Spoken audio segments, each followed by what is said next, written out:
Shalom Bapak Ibu yang dikasihi Tuhan. Saat ini kita akan mulaikan ibadah kategorikal ministry. Saya mengajak Bapak Ibu sekalian, mari sama-sama kita bersatu dalam doa. Bapa yang baik, terima kasih buat kasih setiamu dalam hidup kami. Pada saat ini Tuhan, kami akan menaikkan ibadah kami. Kami mau menaikkan syukur kami di hadapan Tuhan sebab kebaikan-Mu dalam kehidupan kami. Terima kasih Tuhan, berkati ibadah kami pada hari ini. Dalam nama Tuhan Yesus Kristus. Haleluya. Amin.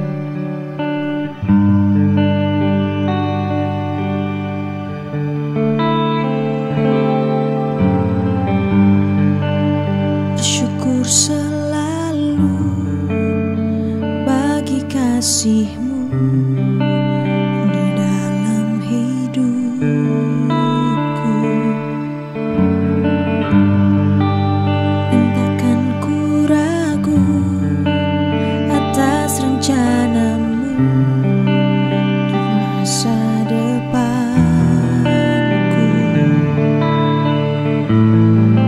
Bagai Bapa yang baik, takkan pernah Kau melupakanku. Sebagai Bapa yang sangat baik, takkan pernah Kau meninggalkanku. Ku kan menari dan bersuka karena-Mu, oh Yesusku, dan ku kan minum air-Mu bagai rusa rindu. Selalu ku hidup dalam-Mu dan hidup-Mu di dalamku, oh Yesusku. Kau sangat ku cinta.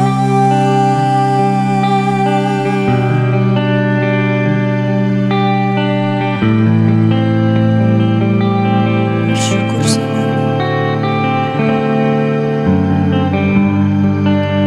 bersyukur selalu bagi kasih-Mu di dalam hidupku.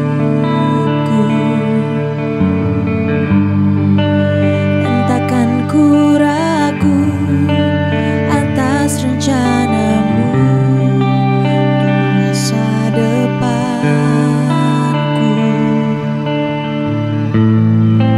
Bagai Bapa yang baik,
Salam, selamat malam, selamat berjumpa kembali di dalam kasih Tuhan kita Yesus Kristus.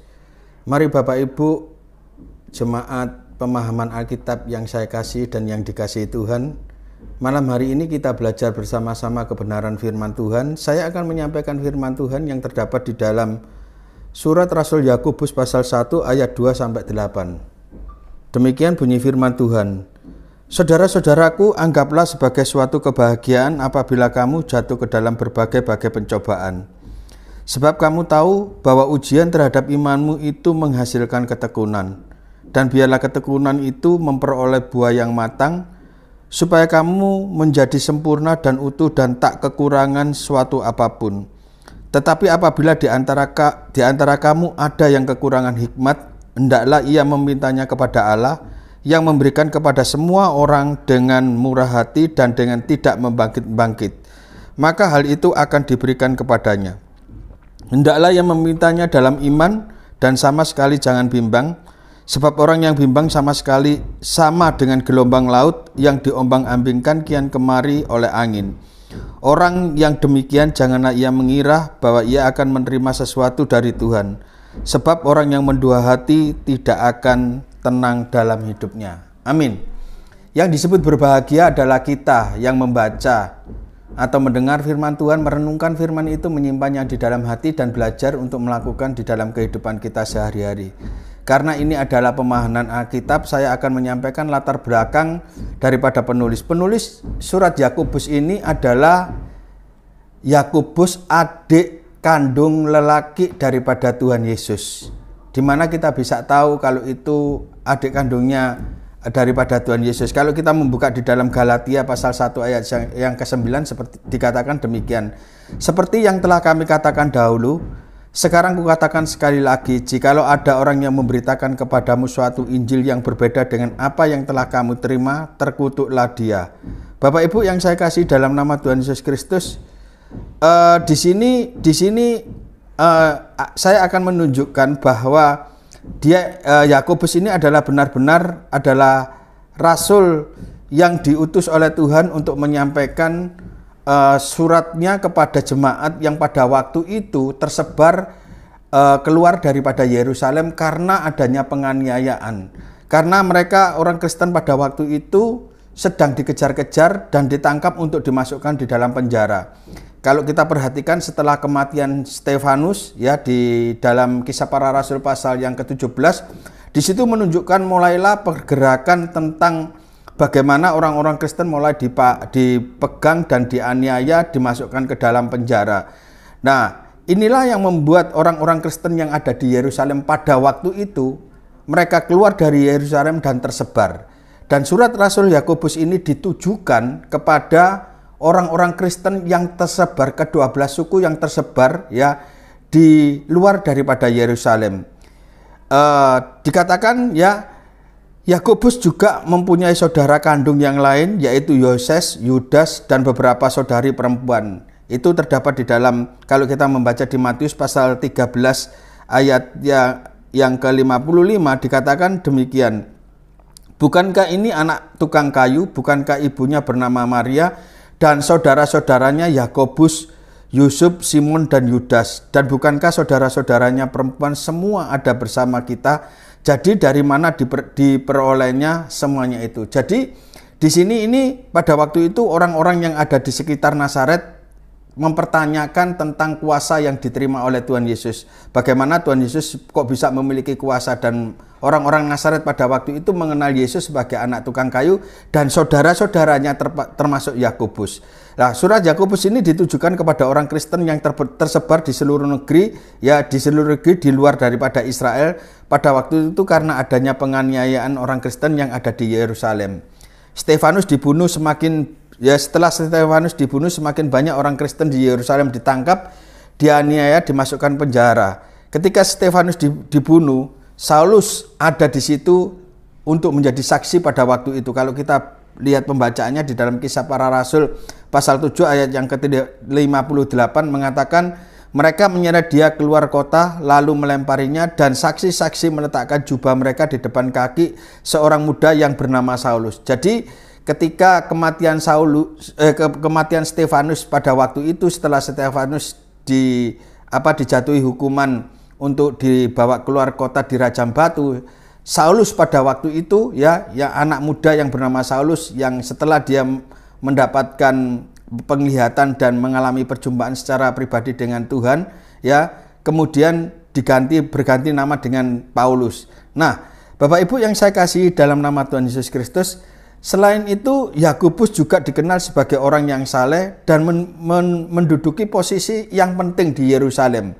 Kisah Para Rasul pasal 12 ayat yang ke-17 mengatakan, tetapi Petrus memberi isyarat dengan tangannya supaya mereka diam, lalu ia menceritakan bagaimana Tuhan menuntunnya keluar dari penjara. Katanya, beritahukanlah hal ini kepada Yakobus dan saudara-saudara kita, lalu ia keluar dan pergi ke tempat itu. Artinya ketika Petrus pada waktu itu di penjara, dan oleh karena pertolongan malaikat Petrus bisa keluar dari penjara yang dijaga ketat ya di bawah tanah yang ada di kota Filipi pada waktu itu, sehingga ketika Petrus keluar, kemudian Petrus kembali ke tempat saudara-saudaranya, ke tempat para rasul. Ketika dia mengetuk pintu, ada yang membukakan pintu, seorang wanita ketika melihat bahwa itu Petrus, mereka tidak percaya bahwa itu Petrus. Lalu Petrus mengatakan untuk menyampaikan ini kepada Yakobus, karena Yakobus pada waktu itu ya sebagai pemimpin gereja yang ada di Yerusalem. Nah, ini menunjukkan bahwa memang benar apa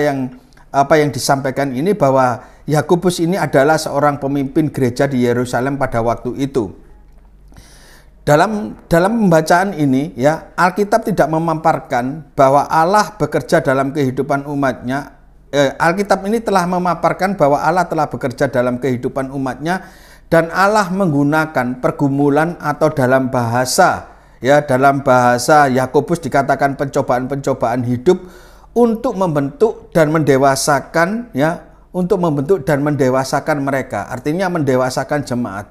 Jadi dalam hal ini memang pencobaan-pencobaan dan pergumulan-pergumulan hidup itu diizinkan Tuhan terjadi ya, dengan maksud tujuan adalah untuk membentuk, mendewasakan jemaat yang pada waktu itu yang ada di Yerusalem. Jadi sehingga mereka tersebar ke seluruh penjuru di daerah di luar daripada Yerusalem pada waktu itu. Kalau kita memperhatikan, para tokoh iman mengalami berbagai kesulitan dan mereka pun bergumul dengan Tuhan. Dan dalam pergumulan mereka ini, yang saya maksud ini adalah para tokoh imam tetap mempertahankan iman percayanya kepada Tuhan. Dalam hal ini surat Yakobus ditujukan kepada jemaat yang juga sedang bergumul. Alkitab tidak memberikan penjelasan, tapi catatan sejarah mereka sedang mengalami penganiayaan, penindasan dan tekanan sebagai orang Kristen. Rasul Yakobus menasihatkan kepada jemaat yang tersebar pada waktu itu oleh karena penganiayaan dengan mengatakan, anggaplah ya, dikatakan di dalam 1 Yakobus tadi ayat yang kedua dikatakan, saudara-saudaraku, anggaplah sebagai suatu kebahagiaan apabila kamu jatuh ke dalam berbagai-bagai pencobaan. Kata anggaplah di sini ya dapat diartikan sebagai perubahan perspektif atau cara pandang, wawasan atau paradigma atau pola pikir kita. Jadi Yakobus ini mengajak jemaat untuk mengubah paradigma dalam menghadapi pergumulan atau pencobaan-pencobaan hidup. Sebagai manusia, kita ini tidak dapat menyelami pikiran Allah, jalan atau pikiran Allah. Namun dalam hari ini mungkin menimbulkan satu pertanyaan bagi kita.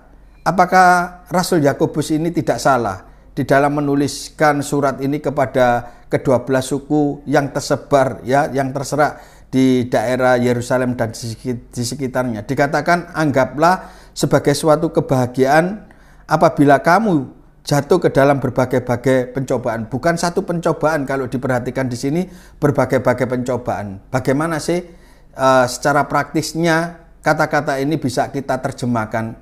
Begini Bapak Ibu ya.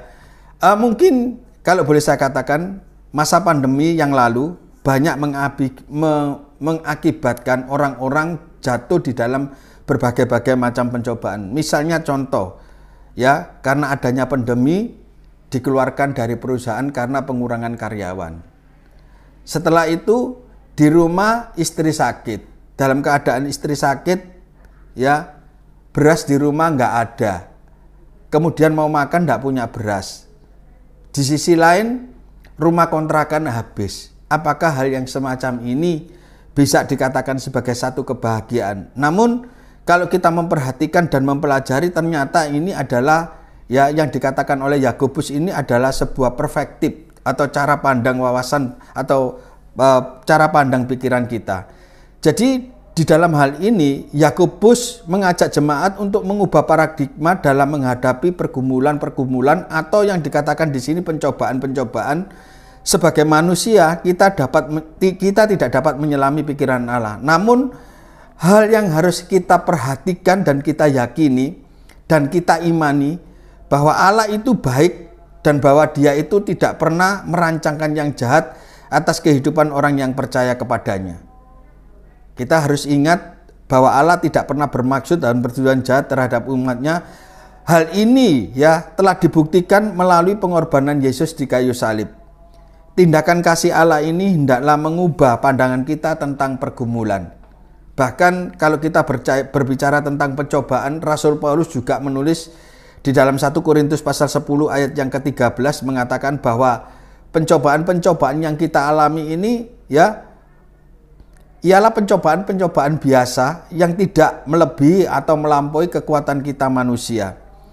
Dikatakan sebab Allah setia dan karena itu Ia tidak akan membiarkan kamu dicobai melampaui kekuatanmu. Pada waktu kamu dicobai, Ia akan memberikan kepadamu jalan keluar sehingga kamu dapat menanggungnya. Jadi ini juga mungkin yang menjadi alasan Rasul Yakobus mengatakan bahwa anggaplah sebagai satu kebahagiaan apabila kamu jatuh di dalam berbagai-bagai pencobaan. Ternyata Allah itu sangat mengasihi kita. Ketika Allah memberikan pencobaan di dalam kehidupan kita, ya, itu ada tolak ukurnya. Jadi tidak sampai melampaui kekuatan kita, itu terukur di mata Allah. Dan bahkan bukan cuma itu saja, dikatakan di sini Allah itu setia. Ya, ketika kita menghadapi pencobaan, jangan kita berfokus kepada pencobaan itu saja, tetapi kita harus melihat kebenaran firman Tuhan ini bahwa Allah itu setia. Selain Allah mengasihi kita, ya, dengan telah mengaruniakan anaknya, Dia rela memberikan Yesus Kristus mati di atas kayu salib, itu bentuk kasih Allah. Ternyata Allah itu setia. Dan karena Ia tidak akan membiarkan kamu dicobai melampaui kekuatanmu, pada waktu kamu dicobai Ia akan memberikan kepadamu jalan keluar. Dan ini harus kita pegang, ya, ketika kita dalam pencobaan, bahwa Allah akan memberikan kepada kita jalan keluar. Selain itu, selain jalan keluar, Dia akan memberikan kemampuan kepada kita atau kekuatan kepada kita untuk kita dapat menanggungnya.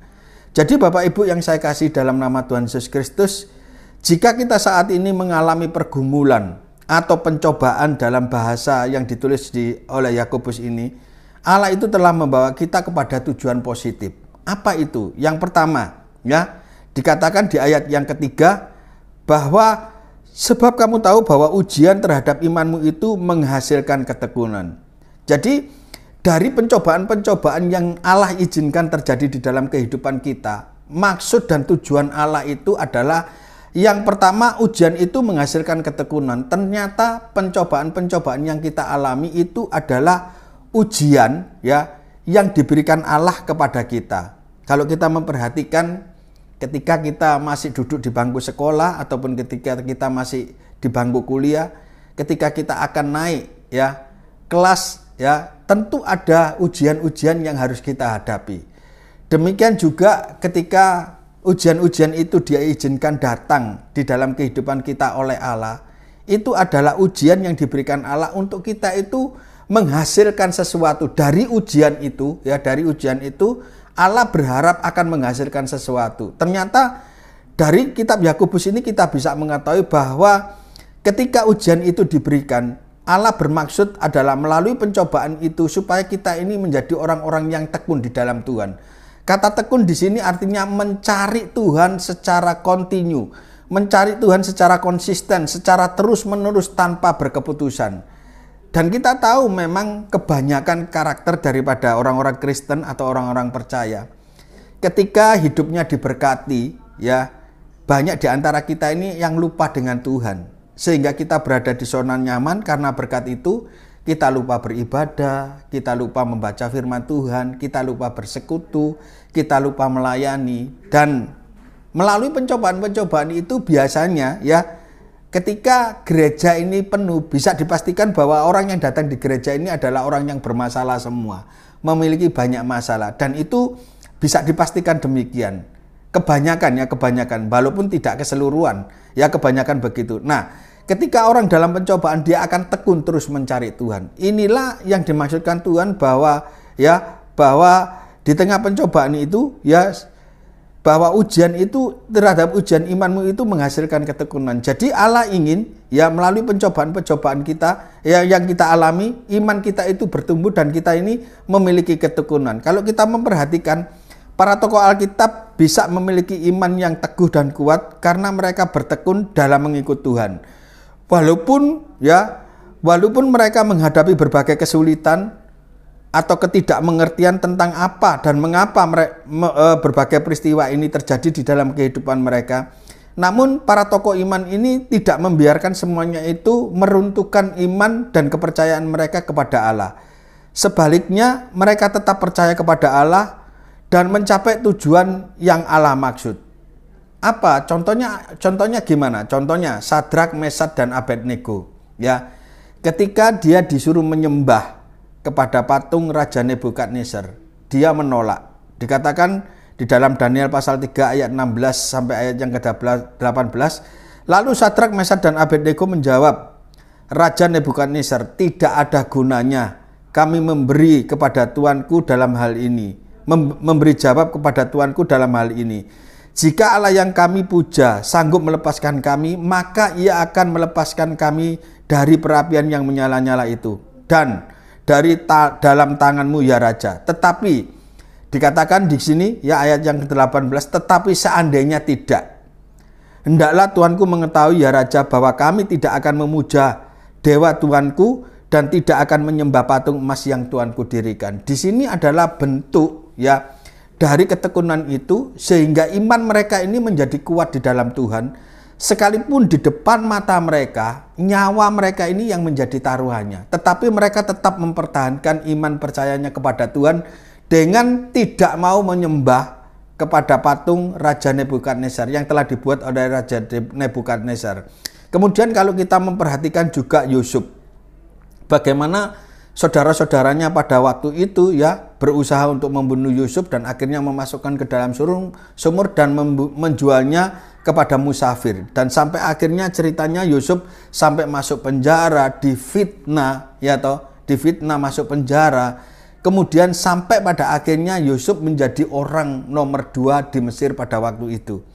Dan ketika saudara-saudaranya datang kepada Yusuf, apa yang dikatakan Yusuf di dalam Kejadian pasal 50 ayat yang ke-20, dikatakan, memang kamu telah mereka-rekakan yang jahat terhadap aku, tetapi Allah telah mereka-rekakan untuk kebaikan dengan maksud melakukan seperti yang terjadi sekarang ini, yakni memelihara hidup suatu bangsa yang besar. Jadi sekalipun Yusuf diperlakukan jahat oleh saudara-saudaranya, pernah dilakukan jahat oleh saudara-saudaranya, Yusuf tidak membalas kejahatan dengan kejahatan. Dan perjalanan Yusuf ini ya mengajarkan kepada kita betapa Yusuf ini orang yang benar-benar hidupnya bersandar dan mengandalkan Tuhan sepenuhnya. Makanya kalau kita memperhatikan memang banyak ya pencobaan-pencobaan yang dialami oleh Yusuf selama hidupnya, tetapi kita melihat endingnya bahwa Yusuf akhirnya diangkat oleh Allah menjadi orang yang nomor 2 di Mesir pada waktu itu. Jadi Bapak Ibu yang saya kasih dalam nama Tuhan Yesus Kristus, saya mau katakan ya, apapun yang saat ini Bapak Ibu hadapi, jangan pernah kita itu bersungut-sungut atau jangan pernah kita itu berprasangka bahwa Allah itu tidak baik, bahwa Allah itu tidak memperhatikan, bahwa Allah sudah tidak mau menolong lagi. Tetapi di balik semuanya itu Allah ingin ya, di balik semua pencobaan-pencobaan yang Allah izinkan terjadi di dalam hidup saudara dan hidup saya, Allah ingin supaya kita ini memiliki ketekunan untuk mencari Dia. bersekutu dengan Dia, merendahkan diri di hadapannya. Kemudian kita ini datang kepada Tuhan bukan sekedar ketika kita menghadapi pencobaan, tetapi yang Allah rindukan adalah ketekunan kita untuk secara kontinu terus-menerus mencari Dia dan mengandalkan Dia. Kemudian yang kedua, ya, di balik pencobaan-pencobaan yang Tuhan izinkan terjadi, apa yang dikehendaki Tuhan untuk kita lakukan di dalam kehidupan ini? Yang pertama tadi, ya, pencobaan-pencobaan itu adalah ujian iman supaya menghasilkan ketekunan. Yang kedua adalah ketekunan itu membuat kita menjadi dewasa. Ya, ketika orang mau datang kepada Tuhan, bersekutu dengan Tuhan, mau belajar kebenaran firman Tuhan secara tekun, ya, tekun ini diartikan secara terus-menerus dilakukannya, maka itu akan membentuk karakter kerohanian orang itu menjadi dewasa. Dikatakan di ayat yang keempat dari Yakobus pasal 1 ayat yang keempat, dan biarlah ketekunan itu memperoleh buah yang matang, supaya kamu menjadi sempurna dan utuh dan tak kekurangan sesuatu apapun. Di sini menunjukkan bahwa tingkat kematangan orang yang tekun itu, ya, menuju kepada satu kesempurnaan. Berbicara tentang sesuatu yang matang, yang saya katakan dewasa di sini, ya, secara kerohanian. Saya pernah bersama istri datang ke toko buah hoki yang ada di Bambu Runcing. Memang ada sesuatu hal yang ingin saya beli, namun di situ mata saya tertuju kepada satu buah mangga, ya, satu buah mangga yang terpasang di situ dan dia tidak ada temannya. Dikatakan ditulisi buah apa itu namanya, masak pohon, dan cuman tinggal satu itu aja. Buahnya ya cukup besar, tapi ya tidak terlalu besar juga, ya mungkin kira-kira segini kalau saya bisa bentukkan, ya. Dan saya tertarik untuk melihatnya. Dan saya katakan kepada istri saya, yuk dibeli yuk. Memang pada waktu itu bukan musim mangga. Namun amat sangat terkejut dan tercengang saya ketika melihat mangga itu berapa harganya. Ternyata satu mangga yang tidak seberapa besarnya itu berapa harganya? 35.000. Bagi saya uang 35.000 itu sebetulnya kalau mau beli ya bisa. Tapi dalam pikiran saya, buat apa membeli hanya satu mangga harganya 35.000, menurut saya terlalu mahal, jadi tidak saya beli. Namun dalam hal ini yang mau saya katakan adalah sesuatu yang matang itu mahal harganya, apalagi matang di pohon kalau buaya. Nah, kematangan seseorang ini, ya, dalam karakter, ya, dalam karakter, saya katakan ini adalah orang yang dewasa secara rohani. Inilah yang dirindukan Allah di dalam setiap kehidupan kita, orang yang percaya kepada Tuhan. Biarlah ketekunan itu menjadikan kita itu menjadi orang-orang yang dewasa rohani. Kalau kita memperhatikan di gereja atau jemaat di sekeliling kita, ya, banyak orang-orang yang sebetulnya ibadahnya itu rutin, setia beribadah. Namun tingkat kedewasaan secara rohani, ya, mereka belum bisa dikatakan dewasa. Apa ciri-cirinya? Ya, yang pertama, mereka ini masih suka ngambekan, masih suka mutung, terus tidak memiliki kesetiaan. Terus setelah itu orang yang tidak dewasa ini tidak memiliki rasa tanggung jawab, rapuh ketika menghadapi masalah, dia rapuh. Nah, Tuhan tidak ingin kita itu menjadi orang-orang yang semacam ini. Namun Tuhan ingin kita itu menjadi orang yang dewasa. Definisi dewasa itu apa sih? Memiliki tanggung jawab, memiliki kesetiaan, memiliki ketaatan. Ya, memiliki ketaatan dan memiliki kesetiaan. Orang yang dewasa pasti ya memiliki rasa tanggung jawab, memiliki integritas. Itu adalah ukuran sebagai satu kedewasaan seseorang. Makanya untuk itu inilah yang Allah kehendaki untuk kita lakukan di dalam kehidupan kita. Kalau ya kita ini tidak mengubah sikap atau paradigma kita terhadap pergumulan dan kesulitan hidup yang dikatakan oleh Rasul Yakobus pencobaan-pencobaan itu tadi, maka pergumulan itu akan perlahan-lahan menghancurkan ya iman kita, menghancurkan hidup kita. Kemudian yang timbul dari hati kita adalah, dari dalam diri kita adalah rasa marah, dendam, kepahitan, sakit hati, kebencian, penolakan, ya. Dan itu terus akan membelenggu kita, sehingga membuat iman kita itu menjadi kerdil dan tidak bisa dewasa. Tapi kalau kita mau mengubah sikap atau paradigma kita, cara pandang kita dalam menghadapi, dalam menyikapi pencobaan-pencobaan yang Tuhan izinkan terjadi di dalam kehidupan kita, maka kita bisa belajar dan menjadi dewasa melalui peristiwa-peristiwa atau pencobaan-pencobaan yang Tuhan izinkan terjadi di dalam kehidupan kita. Kita bisa belajar untuk berserah dan percaya penuh kepada Tuhan. Yang dimaksudkan dewasa dalam hal apa? Dewasa dalam segala hal. Tuhan ingin kita ini memiliki pengenalan yang benar dan mendalam akan siapa Tuhan yang kita sembah. Tuhan ingin kita mengalami transformasi karakter melalui pergumulan atau pencobaan-pencobaan yang kita hadapi. Apakah yang diperlukan ya untuk mengubah perspektif atau cara pandang kita tentang pergumulan hidup? Tentunya dalam hal ini kita butuh hikmat yang daripada Tuhan dan memintanya dengan penuh kesungguhan. Di ayat yang kelima tadi kalau kita memperhatikan ya dari Yakobus tadi dikatakan demikian di ayat yang kelima, tetapi apabila di antara kamu ada yang kekurangan hikmat, hendaklah ia memintanya kepada Allah yang memberikan kepada semua orang dengan murah hati dan dengan tidak membangkit-bangkitkan, maka hal itu akan diberikan kepadanya. Jadi supaya kita ini bisa mengubah paradigma kita ini membutuhkan hikmat yang daripada Allah. Mengapa demikian? Karena hikmat manusia ini terbatas. Makanya kita membutuhkan hikmat Allah. Hikmat Allah itu artinya pimpinan Allah, tuntunan Allah, arahan Allah, kehendak Allah. Supaya kita itu tidak menyimpang dari jalannya Allah.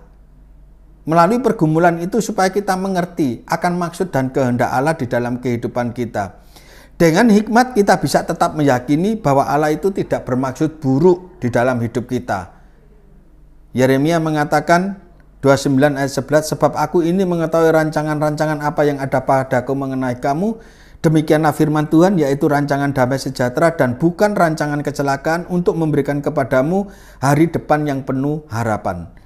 Jadi ketika kita di dalam menghadapi pergumulan, setelah ketekunan, kedewasaan iman, ya kita ini masih membutuhkan hikmat yang daripada Allah, agar kita ini mengerti bahwa sesungguhnya pencobaan-pencobaan yang kita alami itu ya kita dapat meyakini bahwa Allah itu tidak bermaksud buruk.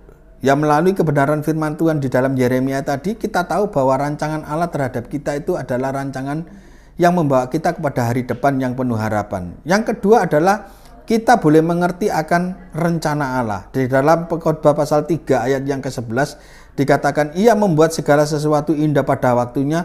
Bahkan ia memberikan kekekalan dalam hati mereka. Tetapi manusia tidak dapat menyelami pekerjaan yang dilakukan Allah dari awal sampai pada akhirnya. Kita ini bisa mengerti rencana Allah. Dan kita yakin bahwa pencobaan-pencobaan yang kita alami pada saatnya nanti Allah itu pasti ya akan memberikan pertolongan kepada kita. Dan pertolongan Allah itu tidak pernah terlambat. Ya, tidak pernah terlambat dan tidak pernah terlalu cepat juga di dalam kehidupan kita. Nah, kita bisa berjalan, yang ketiga kita bisa berjalan tetap bersama dengan Allah tanpa memiliki perasaan curiga atau negatif terhadap Allah. Jadi Bapak Ibu yang saya kasih dalam nama Tuhan Yesus Kristus, saya tidak tahu apakah ada di antara kita yang saat ini sedang mengalami pencobaan-pencobaan di dalam hidupmu. Namun kalau itu terjadi di dalam kehidupan kita, mari kita melihat pencobaan-pencobaan itu dari perspektifnya Allah, supaya kita ini tidak memiliki kecurigaan terhadap Allah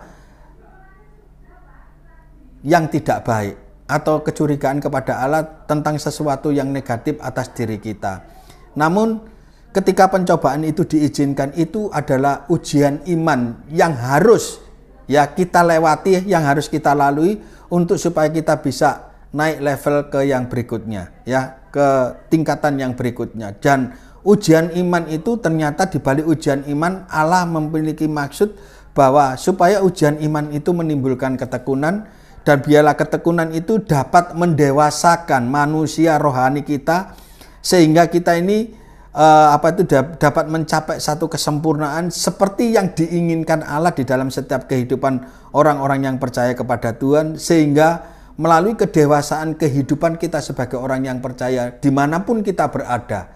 Saya yakin orang yang sudah dewasa, yang berjalan di dalam kesempurnaan yang telah ditetapkan oleh Allah, dimanapun dia berada, pasti orang itu dapat menjadi berkat bagi orang banyak. Dimanapun dia berada, pasti orang itu akan mengharumkan nama Tuhan, dan melalui kehidupannya biarlah nama Tuhan dipermuliakan. Demikianlah kebenaran firman Tuhan yang harus kita perhatikan di dalam kehidupan kita. Dan apabila kita ini kekurangan hikmat, biarlah kita memintanya kepada Allah dengan tidak berbantah-bantah. Kita meminta Allah hikmat itu kepada Allah, karena Allah itu sanggup memberikannya dengan hati yang tulus dan ikhlas. Maka kita akan mendapatkan apa yang menjadi kehendak Tuhan untuk kita lakukan di dalam kehidupan kita. Dengan hikmat yang diberikan Allah, kita akan mengerti apa kehendak Allah di dalam kehidupan kita. Amin. Mari kita berdoa.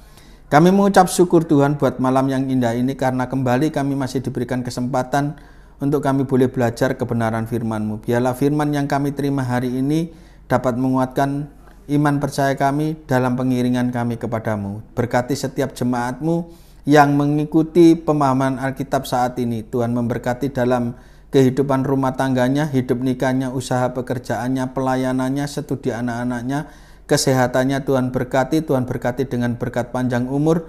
Apa yang dilakukan Tuhan buat berhasil beruntung, semuanya untuk kemuliaan bagi nama Tuhan. Jadikan jemaat-Mu ini menjadi jemaat yang diberkati untuk memberkati. Terpujilah nama-Mu, bagimu segala pujian, hormat, kemuliaan kekal sampai selama-lamanya. Dalam nama Tuhan Yesus kami sudah berdoa dan mengucap syukur. Haleluya. Amin.